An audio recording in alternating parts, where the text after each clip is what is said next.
गोटे गीत मु गाई गोपाल चरण पंडा नारी बक्षज वर्णना से गीत को देखला जड़े भौणी मोर कमेंट लिखी जे निकृष्ट मानसिकतार कवि गोपाल पंडा कड़े निकृष्ट मानसिकतार कवि एवं जो गायिका को गाई सस्ता लोकप्रियता हासिल करने से गायिका को परिवेशन कर भौणी धन्यवाद साधुवाद समस्त ओडिशा श्रुतिमंडली मान निकट में मुझे तुमको विनम्र प्रार्थना कर जनाऊँ तुम मत गाली कल कि दुख ना कारण मोर ना कमेबार बयस ना कि इच्छा भी ना कारण मुझे भल भाव जानी उपाधि हूँ व्याधि मोर ना कमेबार मनोवृत्ति ना जदि ना कमार मनोवृत्ति था आज की 35 वर्ष है पाला छाड़ी मुझे घरे बस था पाला प्रति मोर आसक्ति ना मोर आसक्ति अच्छे बनमाली फूल मानक ये मानक लेखा केमती लोकलोचन को आसो से मोर आसक्ति अच्छे अच्छा मत गाली कल कि दुख ना कि गोटे कवि की निकृष्ट कवि कहबार माने कौन निकृष्ट बा निकुछिया मनोवृत्तिर कवि बोली कहबार मानेटा कौन अच्छा कवि सम्राट भंज लिखिले भावे मंदर कुच बढ़िबारे भावे मंदर कुच बढ़िबारे किंपा बुड़ी न मोली पाराबारे किंपा बुड़ी न मोली पाराबारे ताले कवि सम्राट भंज कोन निकुछिया कवि की हेइतेबे दिनु दिन कुच भजिबारे उच्च कविरे कल्पना संचरे कमनीय समतल होइथिबा जेमाबक्ष क्रीड़ा मंचरे मदन विसंद कंदुक बेनिकी बात संजोगरे उन्नत करे कि शिक्षा देवारे शिक्षार्थी की भंजकण निकृष्ट कवि की अच्छा भौणी आ गोटे कथा आमर जो नवरस अच्छी नवरस भितर प्रथम रस हूँ शृंगार वीर मद्भुत श्लोकटीर प्रथम पद हूँ शृंगार वीर मद्भुत प्रथम शृंगार रस को अधिकार दि जाए ये शृंगार रस विषय पिला मानकु शिक्षा दबा निहाती दरकार कारण सेते बेले वात्सायन ऋषि शृंगार रस उपर गोटे बही लिखिते काम शास्त्र कहीं लिखिते सी तार से निकुचिया कवि जदि शृंगार रस उपर गुरुकुल आश्रम पिला मानकु उत्तम शिक्षा दि जाउथिला 25 वर्ष गुरुकुल आश्रम अतिबाहित कर पिला माने आसी घर संसार करुथिले सेते समाज रे विशृंखला नथिला आजिकल ये शृंगार रस उपर पिला मानकर शिक्षार अभाव हेतु 12 वर्षर किशोरी आज माँ होउची 14 वर्षर युवक आज प्रमेह रोग रे पीड़ित होउची ये होउची शृंगार रस विषय सम्यक ज्ञान नथिबार सेमानकर अवस्था तेणुक शृंगार रस को आजिकल शिक्षा क्षेत्र रे शिक्षा आयतन शिक्षा क्षेत्र मानक प्रयोग करने सरकार चेष्टा कले तेणुक तुम मत गाली कर भौणी मो दुख ना किंतु कौन कवि की केवे समालोचना करना तुमको मोर विनम्र प्रार्थना बापा से गोपाल पंडा गोटाए चौपदी गायबी गोटाए गीत 120टा उपमा गोटाए गीत 120टा उपमा भौणी टिके बुझिव टिके हृदयंगम करिवो से निकुछिया कवि कि श्रेष्ठ कवि टिके विचार करिवो कौन कहले कवि धन्य सुकांति प्रेम शिला रे नव बाड़ा धन्य सुकांति प्रेम शिला रे नव बाड़ा कलावती चौड़ा पांगी थईला घन कुंतला थईला घन कुंतला धन्य सुकांति प्रेम शिला रे नव बाड़ा गोटे युवक गोटे युवती के देखी भावुची धन्य सुकांति प्रेम शिला रे नवबाड़ा कलावती चलापांगी छईला घन कुंतला ये गोटे पदरे केतोटी उपमा गला देख धन्य सुकांति 1 प्रेम शिला 2 कलावती 3 चलापांगी 4 छईला 5 घन कुंतला गोटे पदरे 6टा उपमा धन्य सुकांति युवकटी भावुची धन्य रे कांति युक्ता धन्य रे सुकांति प्रेम शिला जे प्रेम शास्त्र अभिज्ञा कलावती समस्त प्रकार कला जे पारदर्शिता लाभ करछि चलापांगी चलचंचल अंग विशिष्टा छईला नव युवती घन कुंतला जार मस्तक कुंचित घन केश कौन कहले कवि द्वितीय पदरे कहले विरंची रचिबा सारो सुंदरी जेते रसारो सुंदरी जेते रसारो सुंदरी जेते रसारो पुरंदरी पद नेब बाळा पुरंदरी पद नेब बाळा तनु श्री कुदेले ଚାହିଁ ନ ଫେରେ ଡୋଳା କୌଣସିକୁ ଚାହିଁ ଚାହିଁ ନ ଫେରେ ଡୋଳା କରାଇଛି ଚାରି ଚନ୍ଦ୍ର ଯତନେ ଶ୍ରୀମୁଖେ ମେଳା ଯତନେ ଶ୍ରୀମୁଖେ ମେଳା ଧନ୍ୟ ସୁକାନ୍ତି ପ୍ରେମ ଶିଳାରେ ନବଭାରା ବିରଞ୍ଚି ରଚିବା ସାର ସୁନ୍ଦରୀ ଯେତେ ରସାର ସାର ବିରଞ୍ଚି ବୋଇଲେ ବ୍ରହ୍ମା ବ୍ରହ୍ମାଙ୍କର ସୃଷ୍ଟିରେ ଆଜ୍ଞା। ଏ ବିଶ୍ୱରେ ଯେତେ ସୁନ୍ଦରୀ ଅଛି ପୁରନ୍ଦରୀ ପଦ ନେବ ବାଳା ଉପମା ଗଲା ଗୋଟିଏ ପୁରନ୍ଦରୀ ବୋଲେ ଇନ୍ଦ୍ରାଣୀ ଇଏ ସମସ୍ତ ଯୁବତୀ ମାନଙ୍କ ଭିତରେ ଇନ୍ଦ୍ରାଣୀ ବୋଲେଇବ ତନୁଶ୍ରୀକୁ ଦେଲେ ଚାହିଁ ନ ଫେରେ ଡୋଳା ଯାହାର ସର୍ବାଙ୍ଗକୁ ଚାହିଁ ଦେଲେ ଆଖି ଆଉ ଫେରେଇ ଆଣିବାକୁ ଇଚ୍ଛା ହୁଏନି କରାଇଛି ଚାରିଚନ୍ଦ୍ର ଯତନେ ଶ୍ରୀମୁଖେ ମେଳା ତାର ମୁଖରେ ଚାରିଚନ୍ଦ୍ରର ସମାହାର ଘଟିଛି ଚାରିଟା ଚନ୍ଦ୍ର କେମିତି ନା ଅଧରଟା ହଉଛି ଦ୍ୱିତୀୟ ଅଧରଟା ହଉଛି ଭ୍ରୁଲତାଟା ହଉଛି ଦ୍ୱିତୀୟ ଚାନ୍ଦ ଓଷ୍ଠଟା ହଉଛି ଚତୁର୍ଥୀ ଚାନ୍ଦ କପଳ ହଉଛି ଅର୍ଦ୍ଧଚନ୍ଦ୍ର ମୁଖଟା ହେଉଛି ପୂର୍ଣ୍ଣଚନ୍ଦ୍ର ଏଥିରେ ଗଲା ପୁଅ 5 ଉପମା ଯୋଡ଼ିଏ ପଦରେ ଗଲା 10 ଉପମା ତୃତୀୟ ପଦରେ କବି କଣ କହିଲେ କହିଲେ ନୀଳ କୁଟିଳ କୁନ୍ତଳ ସରି ନହିବ କୋକିଳ ସରି ନହିବ କୋକିଳ ସରି ନହିବ କୋକିଳ ଭିକାରେ କାଳନ୍ଦୀ ଜଳ କହରା ଭିକାରେ କାଳନ୍ଦୀ ଜଳ କହରା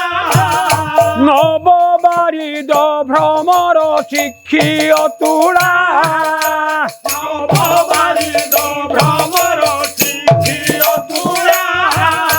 ଗୋଭାଟ ଭାକଲି ଭାଲି ଜ୍ୟୋତି ହୋଇବେ ବାଉଳା ଜ୍ୟୋତି ହୋଇବେ ବାଉଳା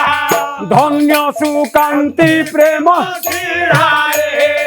ନବଭାରା ନୀଳ କୁଟିଳ କୁନ୍ତଳ ସରି ନହେବ କୋକିଳ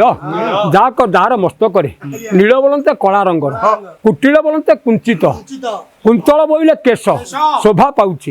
ସରି ନହିବ କୋକିଳ ଯାହାକୁ କୋକିଳ ଯେ କି କୋଇଲି ସମାନ ହବନି ନବ ବାରିଦ ଭ୍ରମର ଶିକ୍ଷି ଅତୁଳା ସେ କେଶ ସହିତ ଆଷାଢ଼ ମାସର ନୂଆ ମେଘ ବି ସମାନ ହବନି ନବ ବାରିଦ ଭ୍ରମର ବି ସମାନ ହବନି ଏବଂ ମୟୂର ପୁଚ୍ଛର ସ୍ୱଚ୍ଛତାକୁ ମଧ୍ୟ ସେ କେଶ ନିନ୍ଦା କରୁଛି ଗଭା ଟଭା କଲି ଭାଲି ଜ୍ୟୋତି ହୋଇବେ ବାଉଳା ଯାହାର ମସ୍ତକର ଗଭା ଗୋଟିଏ ବିରାଟ କାୟ ଟଭା ଭଳି ଶୋଭା ପାଉଛି କଲି ଭାଲି ତାର କାନ ପାଖରେ ଯୋଉ ସରୁ କଲିକି ଲମ୍ବେଇ ଦେଇଛି କବି କହିଲେ ସେ କଲି ନୁହଁ ସିଏ ହେଉଛି ଗୋଟେ ଭାଲି ଇଏ ଦାମ୍ଭିକ ଯୁବକ ମାନଙ୍କର ଦମ୍ଭକୁ ଚୂର୍ଣ୍ଣ କରିବା ପାଇଁ ସେ ଭାଲି ପ୍ରୟୋଗ କରାଯିବ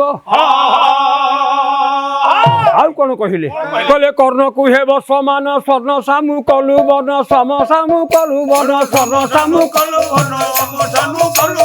ପାଟଳି କୁସୁମ ଖଟ ଦୋଳା ଏ ଅଧର ବଧୁଲି ବିମ୍ବ ଜବା ପ୍ରବଳା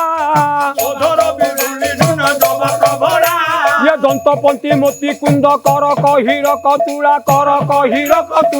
धन्य सुकांति प्रेम शिला रे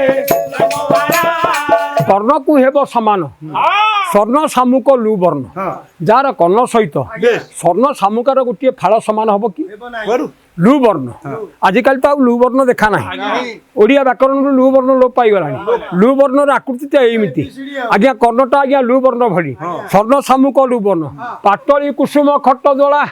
पाटली कुसुम मध्य कान सहित समान हबनी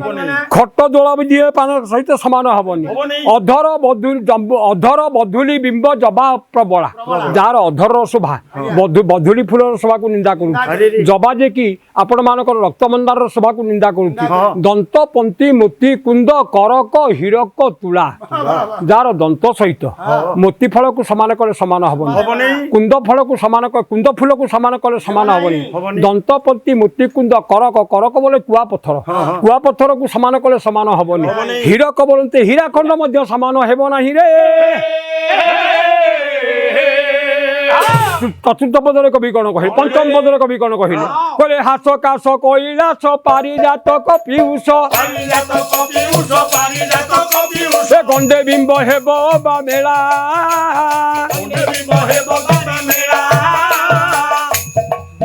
ଇଏ ନାସା ତୁଲେ ତିଳ ସୁକ ସମନ ହିଲା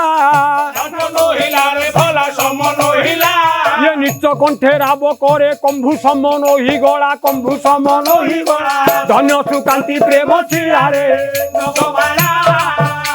ହାସ କାଶ କୈଳାସ ଆଜ୍ଞା ଏ ନବଯୁବତୀର ହାସ ସହିତ କୈଳାସ ପର୍ବତର ସ୍ୱଚ୍ଛତା ବି ସମାନ ହବନି। ହବନି ପାରିଜାତକ ପିୟୁଷ ପାରିଜାତ ଫୁଲ ମଧ୍ୟ ହାସ ସହିତ ସମାନ ହବନି ପିୟୁଷ ବୋଲନ୍ତି ଅମୃତ ଅମୃତ ଏ ହାସ ସହିତ ସମାନ ହବନି ଗଣ୍ଡେ ବିମ୍ବ ହେବ ବା ମେଳା ତାର ଗଣ୍ଡ ସହିତ ବିମ୍ବ ବୋଲନ୍ତି କଇଁଚି କାକୁଡି ଯଦି ସମାନ ହେଇପାରେ ହେଇପାରେ ନ ହେଇ ବି ପାରେ ଆଚ୍ଛା। ବାବା ଆଉ ନାସା ତୁଲେ ତିଳ ସୁକ ସମନ ହିରା ତାର ନାସାର ଶୋଭା ସହିତ ତିଳ ବୋଲନ୍ତି ଆପଣ ମାନଙ୍କର ରାଶି ଫୁଲ ସମାନ ହବନି ଶୁକର ତନ୍ତୁ ମଧ୍ୟ ସମାନ ହବନି ନିଚ ମୁଖେ ରାବ କରେ କମ୍ଭୁ ସମନ ହୋଇଗଲା କମ୍ଭୁ ବୋଲତେ ଶଙ୍ଖ ଏ ନବଦୋଷାର ଗଳା ସହିତ ସମାନ ନ ହେବାରୁ ଶଙ୍ଖ ଆଜ୍ଞା ନିଚ ମୁଖରେ ରାବ କରୁଛି ତାପରେ କବି କଣ କହିଲେ କହିଲେ ସୁବାହୁ ନିନ୍ଦେ ବୁନୁଳାଳ ଆବର ପ୍ରବାଳ ବ୍ୟାହାଳ ଭଳାରେ ଆବର ପ୍ରବାଳ ବ୍ୟାଳ ଭଲାରେ ଆବର ପ୍ରବାଳ ବ୍ୟାଳ ଏ କରି କର ହେମ ପୁଷ୍ପମାଳା କରିକର ହେମ ପୁଷ୍ପମାଳା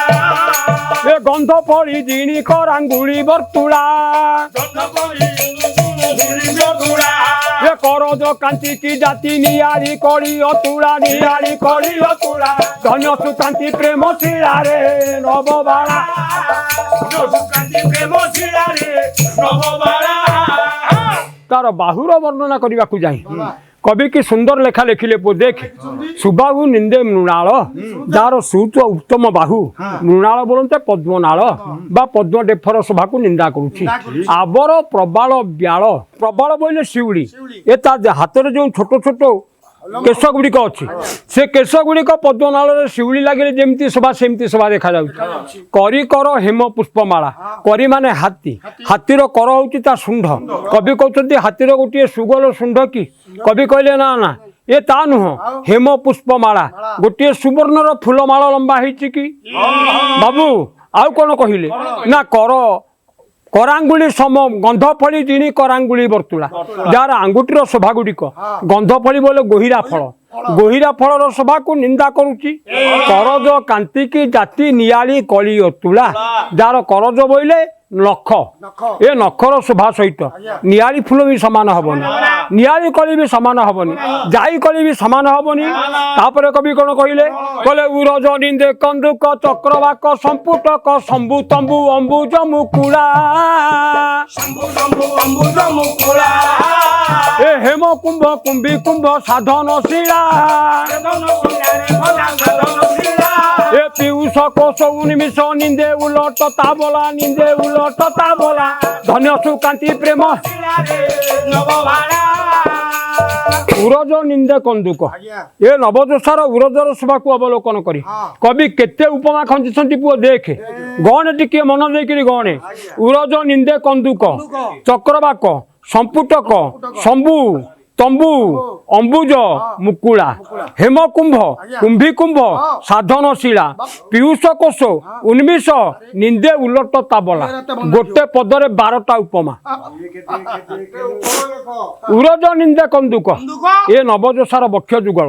କନ୍ଦୁକ ବୋଲନ୍ତେ ପେଣ୍ଡୁର ଶୋଭାକୁ ନିନ୍ଦା କରୁଛି ଉରଜ ନିନ୍ଦେ କନ୍ଦୁକ ଚକ୍ରବାକ ସମ୍ପୁଟକ ଚକ୍ରବାକର ଶୋଭାକୁ ନିନ୍ଦା କରୁଛି ସମ୍ପୁଟକ ବୋଲନ୍ତେ ଫରୁଆର ଶୋଭାକୁ ନିନ୍ଦା କରୁଛି ଉରଜ ନିନ୍ଦେ କନ୍ଦୁକ ଚକ୍ରବାକ ସମ୍ପୁଟକ ଶମ୍ଭୁ ତମ୍ବୁ ଅମ୍ବୁଜ ମୁକୁଳା ଶମ୍ଭୁ ବୋଲନ୍ତେ ଶିବଲିଙ୍ଗର ଶୋଭାକୁ ନିନ୍ଦା କରୁଛି ତମ୍ବୁ ବୋଲନ୍ତେ ରାଜକୁମାର ମାନେ ଯୋଉ ତମ୍ବୁ ପକାନ୍ତି ସେ ତମ୍ବୁର ଶୋଭାକୁ ନିନ୍ଦା କରୁଛି ଅମ୍ବୁଜ ମୁକୁଳା ଅମ୍ବୁଜ ବୋଇଲେ ପଦ୍ମ ଗୋଟିଏ ପ୍ରସ୍ଫୁଟିତ ପଦ୍ମ ଫୁଲର ଶୋଭାକୁ ନିନ୍ଦା କରୁଛି ହେମକୁମ୍ଭ କୁମ୍ଭୀକୁମ୍ଭ ସାଧନ ଶିଳା ହେମକୁମ୍ଭ ବୋଲେ ଯୋଡ଼ିଏ ସୁବର୍ଣ୍ଣର କଳସ ବସିଛି କି କୁମ୍ଭୀ ମାନେ ହାତୀର କୁମ୍ଭ ହଉଛି କରିକୁମ୍ଭ ବା ହାତୀର ଗଣ୍ଡ ଦେଶ ହେମକୁମ୍ଭ କୁମ୍ଭୀ ସାଧନ ଶିଳା ଯୁବକ ମାନେ ଶରୀର ସାଧନା ପାଇଁ ଯେଉଁ ଶିଳା ବ୍ୟବହାର କରନ୍ତି ଇଏ ଯୋଡ଼ିଏ ସାଧନ ଶିଳା କି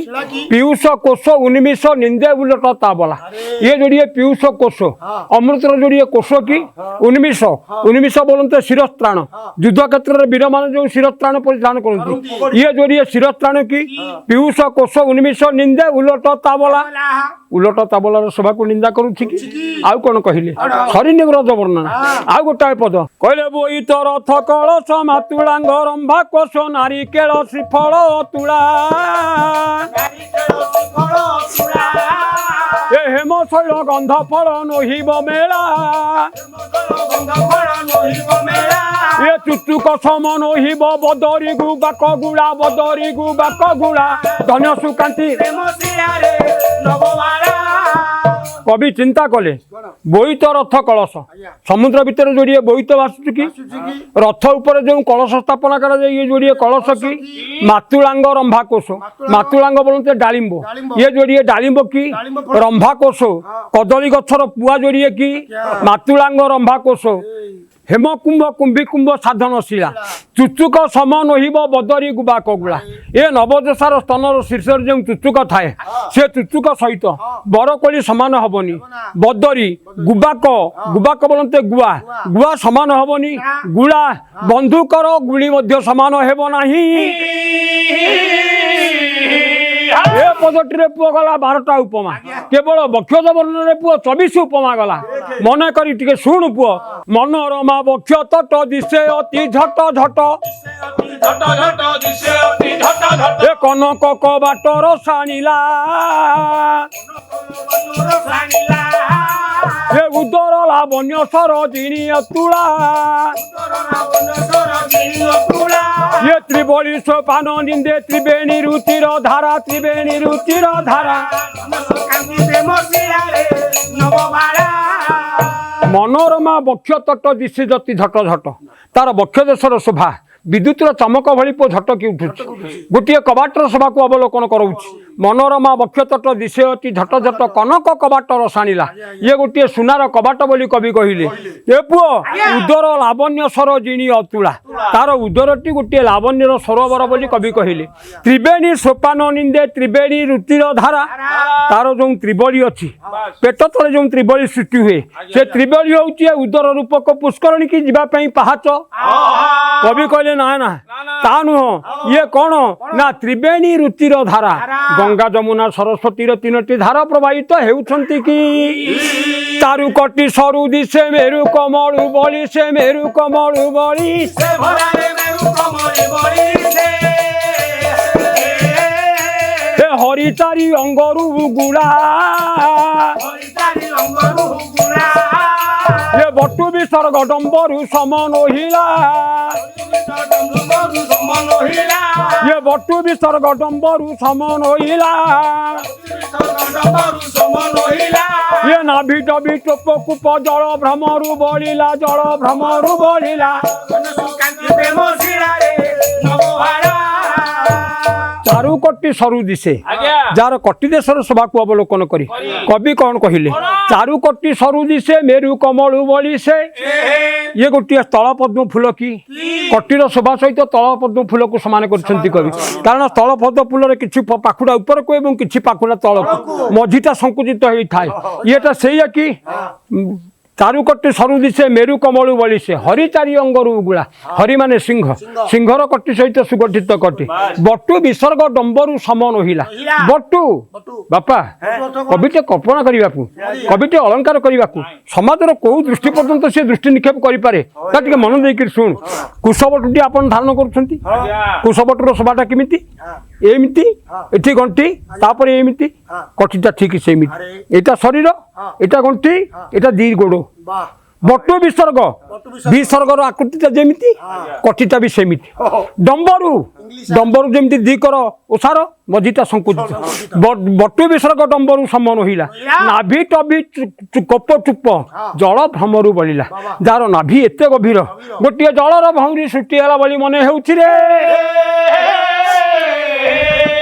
तापर कवि कौन कहले कहले चरम प्रभा निर्जल नदी निंदे रंभा जल नदी निंदे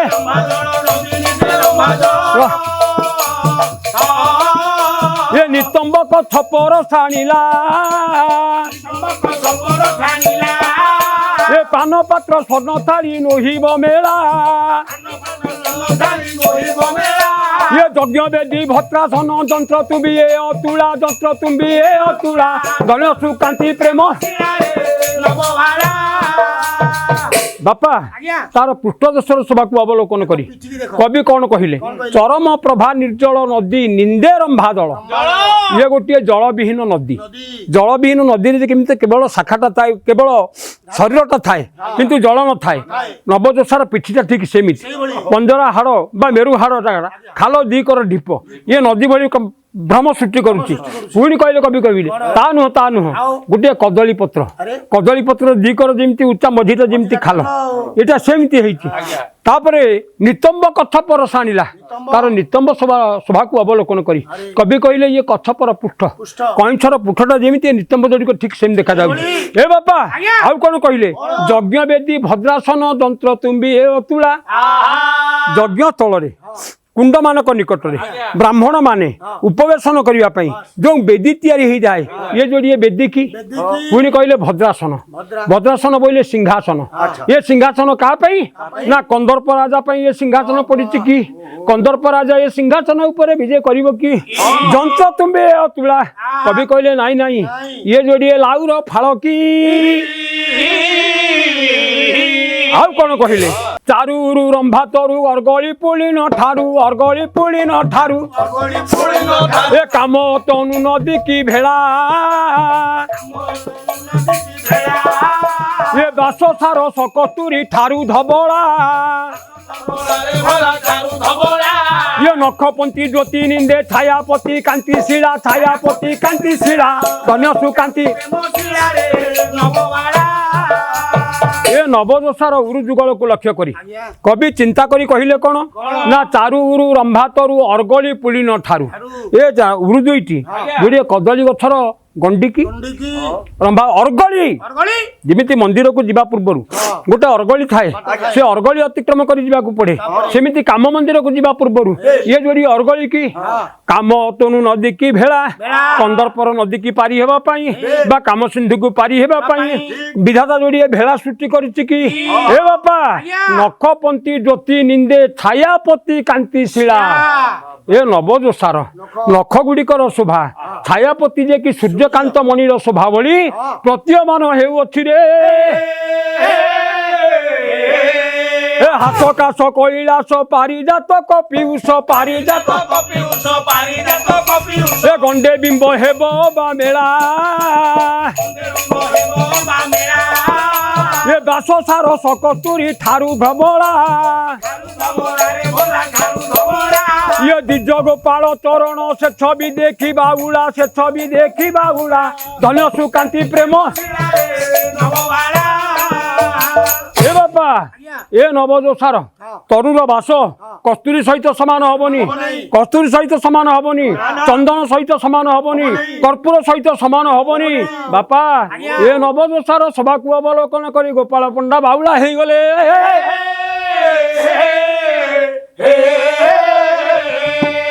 ଯୋଉ ଭଉଣୀ ମୋର ନିକୁଚିଆ କବି ବୋଲି କହିଥିଲେ ସେ ଭଉଣୀ ଟିକେ ଗୀତ ଚାରିପଦ ଅର୍ଥ ବୁଝିବେ ଟିକେ ଗୋପାଳ ପଣ୍ଡା ନିକୃଷ୍ଟ କବି ନା ଉତ୍କୃଷ୍ଟ କବି ଟିକେ ବିବେଚନା କରିବେ ଛାଡେ ବାପା।